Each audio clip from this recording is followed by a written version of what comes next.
नमस्कार दोस्तों, बहुत बहुत स्वागत है आपका मध्य प्रदेश के करंट अफेयर्स में। मैं हूं नीलेश और आप सभी का एग्जाम गुरुजी के करंट अफेयर्स में 24 जनवरी के करंट अफेयर्स में स्वागत करते हैं। बीच में खबरें नहीं थी, शनिवार को हमारा करंट अफेयर्स ऑफ रहता है, लेकिन मध्य प्रदेश की खबरें बहुत कम रहती हैं। और इस समय क्योंकि आप सभी को पता है कि गतिविधियाँ कुछ और चल रही थी, तो सरकार भी 1 से 2 योजनाओं में ज़्यादा फोकस थी। एक अभियान चल रहा था, हमने आपको उसके बारे में बताया था, प्रधानमंत्री जनमन योजना।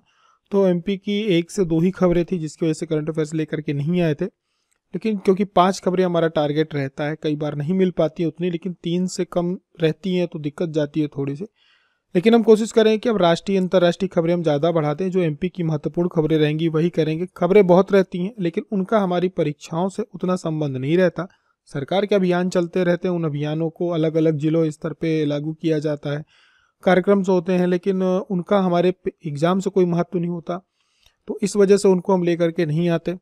तो शुरुआत करते हैं आज के करंट अफेयर्स की, आज के विचारों के साथ, जो हमारी हमेशा की तरह होती है। तो आप सभी के लिए आज का जो विचार है, गोस्वामी तुलसीदास के द्वारा रची गई एक दोहे से है कि कर्म प्रधान विश्व रचि राखा, जो जस करहि सो तस फल चाखा, सकल पदार्थ है जगमाही, कर्महीन नर पावत नहीं। जो जैसा कर्म करेगा वो उसी प्रकार के फल का स्वाद चखेगा।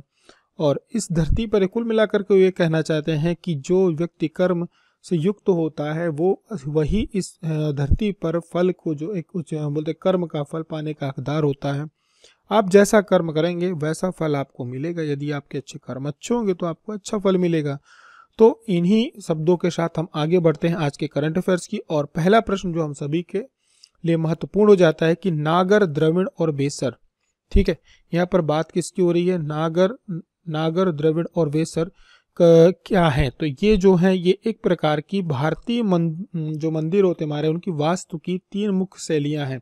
यानी जो हमारा वास्तुशिल्प होता है, जो हमारे मंदिर बनाए जाते हैं, उनकी शैलियों से संबंधित है। आप सभी को पता है कि 22 जनवरी को हाल ही में रामलला की मूर्ति का, यानी राम मंदिर का क्या हुआ है, इनॉग्रेशन हुआ है। उनकी मूर्ति को, उनका जो विग्रह है उसको स्थापित किया गया है।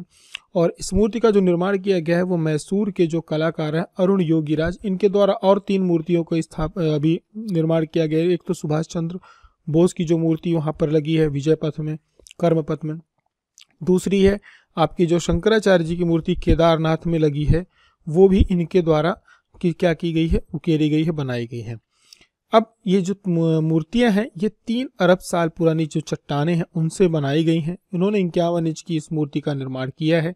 और अरुण योगीराज जो है, इन्होंने 3 अरब साल जो पुरानी चट्टान है, जो कि नीले रंग की कृष्णशिला की खुदाई मैसूर के HD कोटे तालुका में जयपुरा होबली, तो वहाँ एक जगह है, वहाँ से इसको क्या किया गया है, निकाला गया है। और यह एक महीन मध्यम दाने वाली एक आसमानी नीली मेटमॉर्फिक चट्टान है। और आमतौर पर इसकी जो सतह होती है वो काफ़ी चिकनी होती है, उसके बनावट कारण इसको सोप स्टोन कहा जाता है। तो आपसे इससे रिलेटेड जो जो प्रश्न बन सकते हैं वो कंटेंट हमने लाने की कोशिश करी है। और कृष्णशिला जो है, वहाँ के किसान थे, उनकी ज़मीन पे मिली थी, और वो जब समतल कर रहे थे, फिर इसके बाद अयोध्या के जो ट्रस्टी हैं उन्होंने उनसे बात करी, तो उन्होंने इसको क्या किया, उपलब्ध कराया। अब इसकी जो शैली है मंदिर की, ये नागर शैली में है। हमारे जो उत्तर भारत के ज़्यादातर आपको मंदिर मिलेंगे वो नागर शैली में मिलेंगे। एक मंदिर हमारे यहाँ ग्वालियर में है जो कि द्रविड़ शैली पे बना हुआ है, ठीक है। और रामायण की बात करी जाए तो आप चाहे लाओस चले जाओ, चाहे कंबोडिया चले जाओ, या थाईलैंड चले जाओ, या दक्षिण अमेरिका में गुयाना, अफ्रीका में मॉरिशस, ये सभी जगह पे यहाँ पे काफ़ी लोकप्रिय है, इस धर्म से जुड़े हुए हैं। और मंदिर जो है वर्तमान में यदि आप बात करो तो 5वीं शताब्दी ईस्वी के आसपास जो हमारी नागर शैली है, इसका गुप्त काल के जो अंतिम समय था वहाँ से इसका उदय हुआ था। और इसकी तुलना थोड़ा सा द्रविड़ शैली से की जाती है, क्योंकि इसकी उत्पत्ति जो भी हुई थी उसी समय पर दक्षिण भारत में हुई थी। आप यहाँ पर देखेंगे तो जो राम मंदिर है, इसका जो निर्माण किया गया है ये नागर शैली में किया गया। नागर शैली की विशेषता क्या होती है?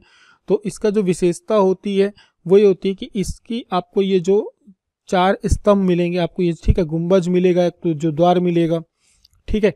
ये इसको मैं यहाँ पे आपको बड़े चित्र में समझाता हूँ। देखिए नागर शैली, ये हमारे जो मंदिर होते हैं वो ये नागर शैली में बने होते हैं, ठीक है। एक ये हो गया, ठीक। और ये जो आपको मंदिर दिख रहे हैं ये द्रविड़ शैली मंदिर दिख रहे हैं। यदि आपने मंदिर को ध्यान से देखा होगा तो जो द्रविड़ शैली के मंदिर होते हैं इनमें आपको जो आंगन मिलेगा वो सबसे बड़ा मिलेगा, ठीक है।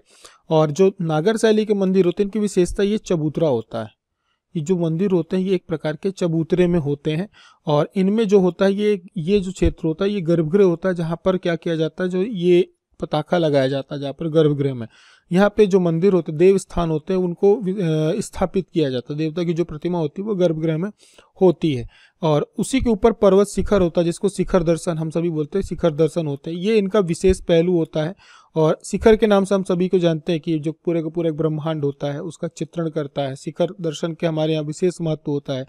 तो उसी प्रकार से जो नागर शैली के मंदिर होते हैं, इसके जो गर्भगृह होता है इसके चारों एक प्रदक्षिणा क्षेत्र बनाया जाता है, जहाँ पे लोग अपने मतलब प्रदक्षिणा करते हैं, ठीक है। और ये मंदिर पूरा एक चबूतरे के ऊपर होता है, और इसके ठीक सामने क्या होता है, एक स्थान होता है जिसे हम लोग मंडप बोलते हैं, यानी हॉल बोलते हैं।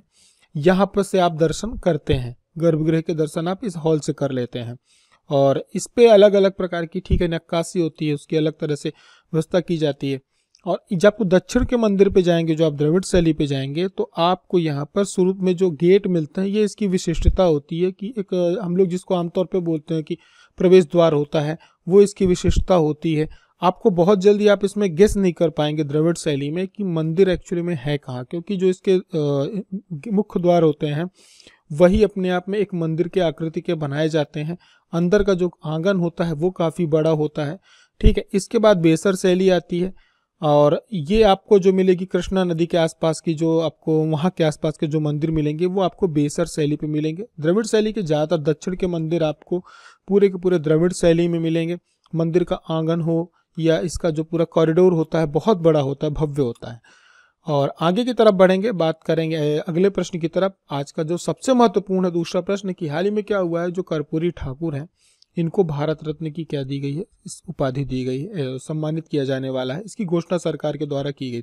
ये किस राज्य के मुख्यमंत्री थे, आपसे पूछा जा सकता है। तो इनसे जो महत्वपूर्ण प्रश्न बन सकता है, एक तो वो कि वो बिहार राज्य के मुख्यमंत्री रहे हैं, और इनको मरणोपरांत भारत रत्न से सम्मानित किया जाएगा। इसकी घोषणा सरकार ने कल ही रात में करी है, और अभी 23 जनवरी को इनकी घोषणा की गई है। उसका कारण यह है कि 24 जनवरी को इनकी जन्म शताब्दी वर्ष मनाए जाएंगे।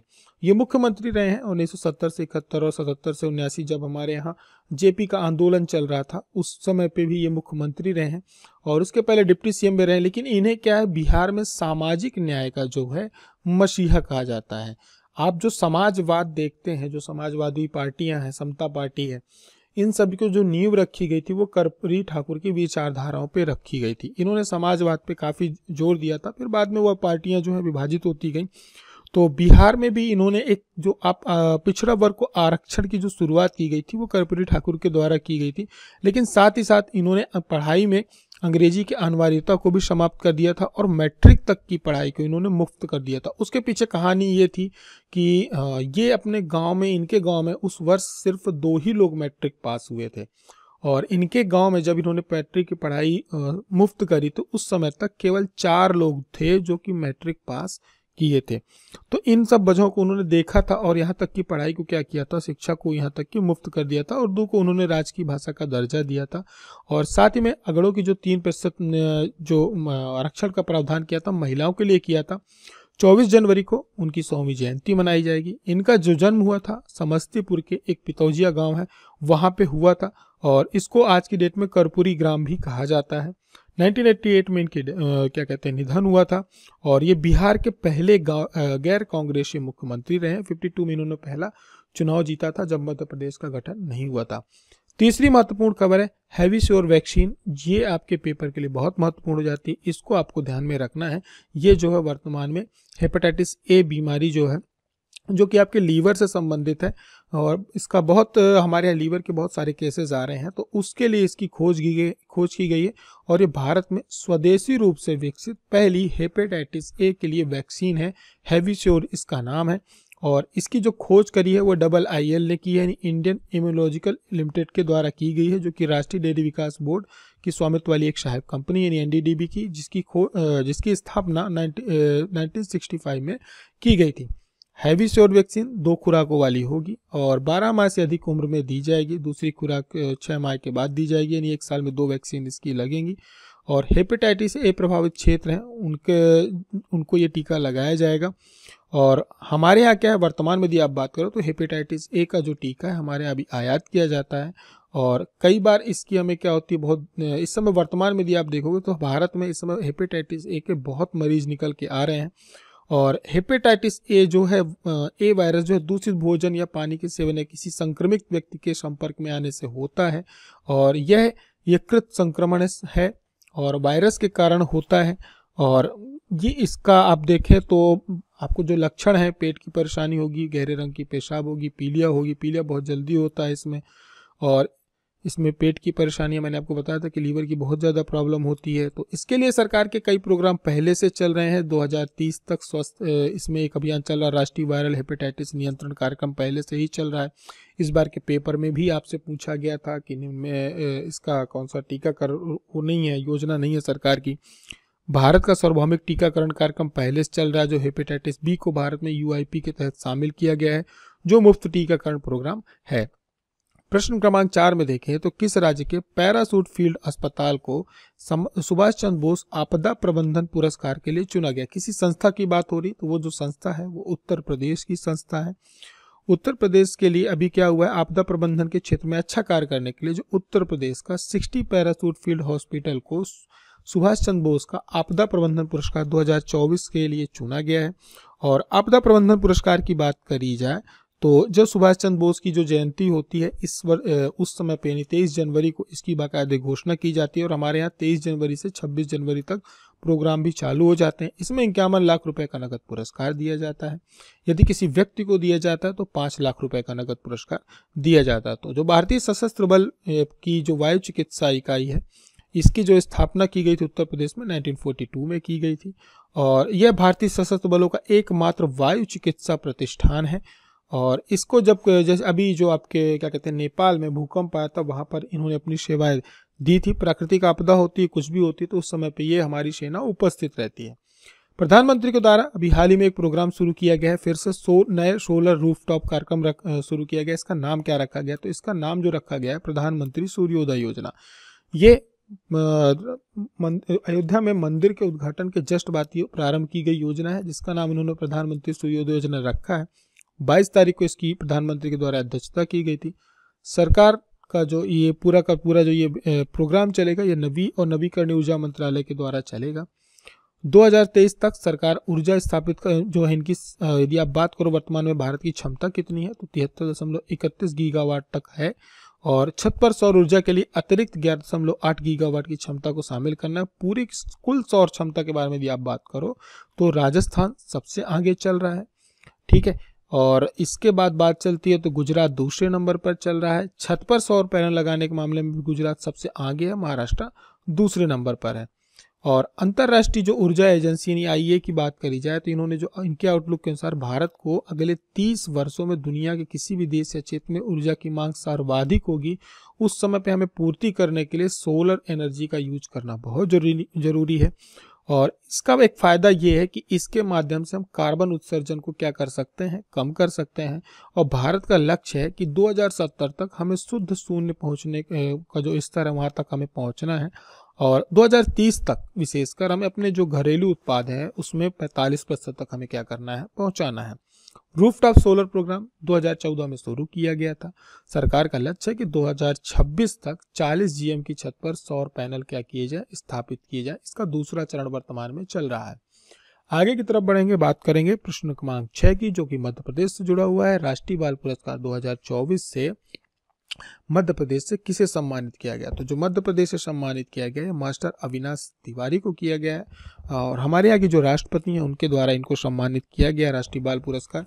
9 वर्ष के हैं अवनीश, और इनको सामाजिक सेवा के क्षेत्र में उत्कृष्टता पुरस्कार से ये सम्मान दिया गया है। और वर्तमान में ये स्वयं अवनीश जो है डाउन सिंड्रोम से प्रभावित हैं।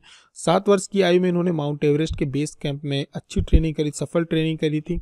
और 2022 में श्रेष्ठ दिव्यांग बाल पुरस्कार पाने वालों में ये सबसे कम उम्र के बालक थे। और ये जो पुरस्कार दिए जाते हैं ये 5 से 18 वर्ष के युवाओं को दिए जाते हैं, बच्चों को दिए जाते हैं। और इसमें अलग अलग क्षेत्र, वीरता, कला, संस्कृति, नवाचार, विज्ञान प्रौद्योगिकी के क्षेत्र में या समाज सेवा के क्षेत्र में जो अच्छा कार्य करते हैं उन्हें दिए जाते हैं। और ये सभी लोग जो गणतंत्र दिवस की परेड होती है उसमें सम्मिलित होते हैं। ठीक है। और इसमें बात करी जाए तो इस बार की जो सूची है उसमें अलग अलग क्षेत्र के 9 लड़के और 10 लड़कियों को सम्मिलित किया गया है। 7 श्रेणियों में पुरस्कार दिए जाते हैं। पीएम गति शक्ति पर पहली कार्यशाला का आयोजन कहाँ किया गया है? तो जो पीएम गति शक्ति पर पहली कार्यशाला है इसका आयोजन भोपाल में किया गया है, जिसमें मध्य प्रदेश और छत्तीसगढ़ के जो कलेक्टर, सीईओ ये सभी शामिल हुए हैं। और पीएम गति शक्ति है, इसकी बात करी जाए तो इसमें बेसिक जो ध्यान दिया जा रहा है वो इंफ्रास्ट्रक्चर पे दिया जा रहा है और सरकार का जो जिला स्तर से इसको लागू किया जा रहा है और कलेक्टरों को इसमें विशेष योगदान रहेगा, क्योंकि वो एरिया डेवलपमेंट जो अप्रोच है उस पर क्या करेंगे, फोकस करेंगे। तो मध्य प्रदेश के 8 जिलों के कलेक्टर और छत्तीसगढ़ के 10 जिलों के कलेक्टर, सीईओ जो भी परिषद, सभी लोग क्या है इसमें सम्मिलित हुए हैं, ठीक है। और राज्य स्तरीय पर इसके लिए विशाख एन के माध्यम से कार्यक्रम को क्या किया जाएगा, संचालित किया जाएगा। अलग अलग इस पर अभी कार्यशालाएं आयोजित होंगी। पीएम गति शक्ति की बात करी जाए तो जो इसकी शुरुआत हुई थी वो 13 अक्टूबर 2021 को पीएम गति शक्ति राष्ट्रीय मास्टर प्लान की शुरुआत की गई थी। और ये जो है इसको जो सीईए के द्वारा 21 अक्टूबर 2021 को इसको क्रियान्वित किया गया था। कुल इसमें 7 इंजन है, गति शक्ति है तो 7 है। रेलवे, सड़क, बंदरगाह, जल मार्ग, हवाई अड्डे, जन परिवहन और रसद अवसंरचना, इन सबको मिला करके एक कनेक्टिविटी लाई जाएगी। और इसके लिए अलग से एक विशाख एन यानी Bhaskaracharya national institute for space applications and Jio informatics के द्वारा एक डिजिटल मास्टर प्लान तैयार किया जा रहा है, जिसमें जीआईएस का यूज करके इन सभी के बीच एक डेटा उपलब्ध कराया जाएगा ताकि भारत की जो कनेक्टिविटी है बहुत अच्छी और क्या हो, आसान हो। उसके लिए जो इसमें इसरो भी काफ़ी मदद करेगा और इसमें जो इसकी इमेजेस हैं या मैप है, ये सारी की सारी सर्विसेज स्पीड में इसरो उपलब्ध कराएगा। उसके लिए सरकार का जो एक ऐप चलता क्लाउड है जिसका नाम मेघराज रखा गया। कभी भी आपसे पेपर में पूछा जाए कि मेघराज क्या है तो याद रखना है कि ये सरकार का क्लाउड होस्टिंग है, ठीक है। आगे की तरफ बढ़ेंगे, बात करेंगे प्रश्न क्रमांक 8 की कि मध्य प्रदेश में राज्य शूटिंग एकेडमी कहाँ पर है? तो ये है भोपाल में।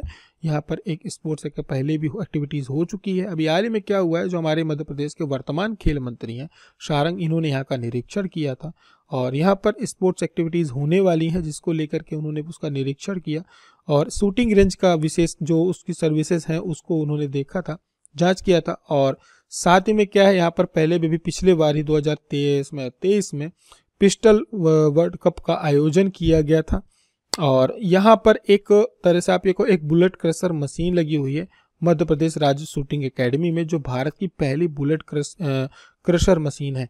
ये है क्या, जो बुलेट्स में खोखे बचते हैं उसको यहाँ पे क्रश किया जाता है, उसको खत्म किया जाता है, ठीक है, उसको खोल के नष्ट किया जाता है।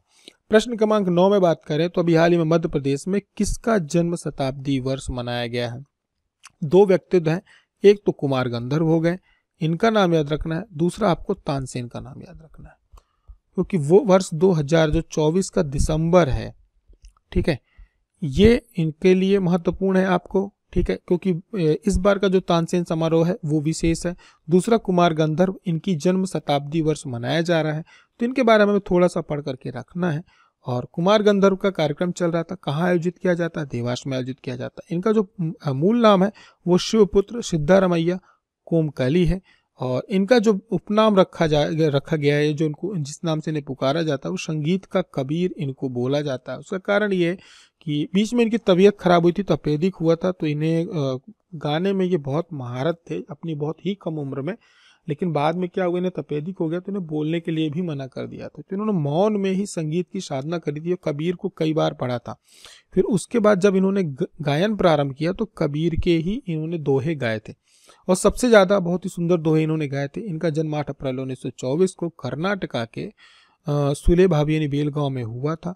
निधन इनका पूरी जो तपस्या रही है वो देवास में रही है, ठीक है। तो इनका निधन मध्य प्रदेश के देवास में हुआ था। पुस्तक थी इनकी अनूप राग विलास, इनके द्वारा लिखी गई थी। धुन उगम राग, अहिमोहिनी, मालवती सहेली, तोड़ी, लगनधार, निंदियारी, भावत, भैरव, गांधी, मल्हार राग। विशेषकर गांधी का नाम याद रखना, इन्होंने गांधी मल्हार राग का निर्माण किया था, उसकी एक तरह संगीत दिया था उसको। और ये इनके जो केसर भाई केसर करौम कराती है, इनके विशेष संगीतकार रहे हैं। पद्म भूषण से इन्हें सम्मानित किया गया है। पद्म विभूषण से सम्मानित किया गया, संगीत अकादमी, कालिदास सम्मान, ये सारे सम्मान इनको मिले हैं। 2014 में इनकी एक डाक टिकट भी जारी की गई थी और इन पर कई पुस्तकें भी लिखी गई हैं और एक डॉक्यूमेंट्री बनी है the life of story of गंधर्व और उड़ जाएगा हंस अकेला, इनका एक बहुत ही अच्छा गीत है, कभी भी फुर्सत में आप इसको सुन सकते हैं। अगले प्रश्न की तरफ बढ़ेंगे, बात करेंगे प्रश्न क्रमांक 10 की। हाल में मध्य प्रदेश के किस शहर को smart cities of India awards में सर्वश्रेष्ठ स्मार्ट सिटी के पुरस्कार से सम्मानित किया गया है? तो ये सम्मानित किया गया है इंदौर को। इंदौर लगातार पुरस्कार जीत रहा है, स्वच्छता का इस बार जीता ही है, तो इसको मिला है सर्वश्रेष्ठ स्मार्ट सिटी का। मिला किसके लिए है? ये मिला है यहाँ के जो स्वच्छता है, नवाचार है, अधोसंरचना विकास है, परिवहन क्षेत्र में उत्कृष्ट प्रदर्शन के लिए ये पुरस्कार इनको दिया गया है। हमने आपसे पिछले दिनों एक प्रश्न पूछा था, आकांक्षा योजना मध्य प्रदेश के किस वर्ग के छात्रों के लिए संचालित की जाती है? तो ये संचालित की जाती है अनुसूचित जनजाति वर्ग के लिए और इसका सही जवाब आशीष शर्मा है। लगातार ये आंसर देते हैं आप, बहुत अच्छी बात है। एग्जाम गुरुजी की तरफ से आप दोनों को हार्ट दे दिया गया है। सोनू प्रजापति है, इन्होंने बताया था कि ये मध्य प्रदेश सरकार के द्वारा शुरू की गई है और विशेषकर जो जनजातीय समुदाय हमारे होते हैं 11वीं 12वीं के लिए, इनको निःशुल्क की कोचिंग उपलब्ध कराई जाती है। अब इसको बढ़ा दिया गया है और ये IIT JEE नीट क्लैट और जो राष्ट्रीय स्तर की प्रतियोगिताएं होती हैं उसमें इनको हॉस्टल सुविधा भी उपलब्ध कराई जाती है। आकांक्षा योजना, आकांक्षा जो आपकी आकांक्षा है उसको पूरा किया जाएगा। मध्य प्रदेश के मूल निवासियों के लिए होती है। अनुसूचित जनजाति वर्ग का विद्यार्थी होना चाहिए। परिवार की अधिकतम आवार्षिक आय 6 लाख रुपए होनी चाहिए। आशीष ने इसका काफ़ी अच्छा उत्तर दिया है, तो आप सभी लोग इनका आंसर जरूर पढ़ लेंगे और आपके पेपरों में योजनाओं और जो हमारी सिंचित परियोजनाएं होती हैं इनसे जुड़े हुए प्रश्न आपसे लगातार पूछे जाते हैं। तो आगे बढ़ते हुए आज का प्रश्न आप सभी के लिए कि खाना देश में 1818 में जो विद्रोह हुआ था ये किस जाति से संबंधित है? भील से, गोंड से, कोरकू से, कोल से? जो भी राइट आंसर है आप या तो इस खाना देश के विद्रोह 1818 के बारे में बताएंगे कि किसने इसका नेतृत्व किया था या उस जनजाति के बारे में आप बताएंगे। 3 से 4 बातें, महत्वपूर्ण बातें आप सभी को लिखनी है। जिसका आंसर राइट होगा एग्जाम गुरु जिसको हार्ट देगा, ठीक है? तो ज़्यादा से ज़्यादा आंसर जरूर आप सभी दें। आकांक्षा वाले में काफ़ी सारे लोगों ने आंसर दिया था। करंट अफेयर पसंद आता है तो इसको शेयर करना बिल्कुल भी नहीं भूलना है और भी यदि कोई उसमें कमी लगती है तो आप उसको कमेंट करके हमें बता सकते हैं, उसमें हम अवश्य सुधार करेंगे। तब तक के लिए अपनी पढ़ाई चालू करके रखें। जय हिंद, जय भारत।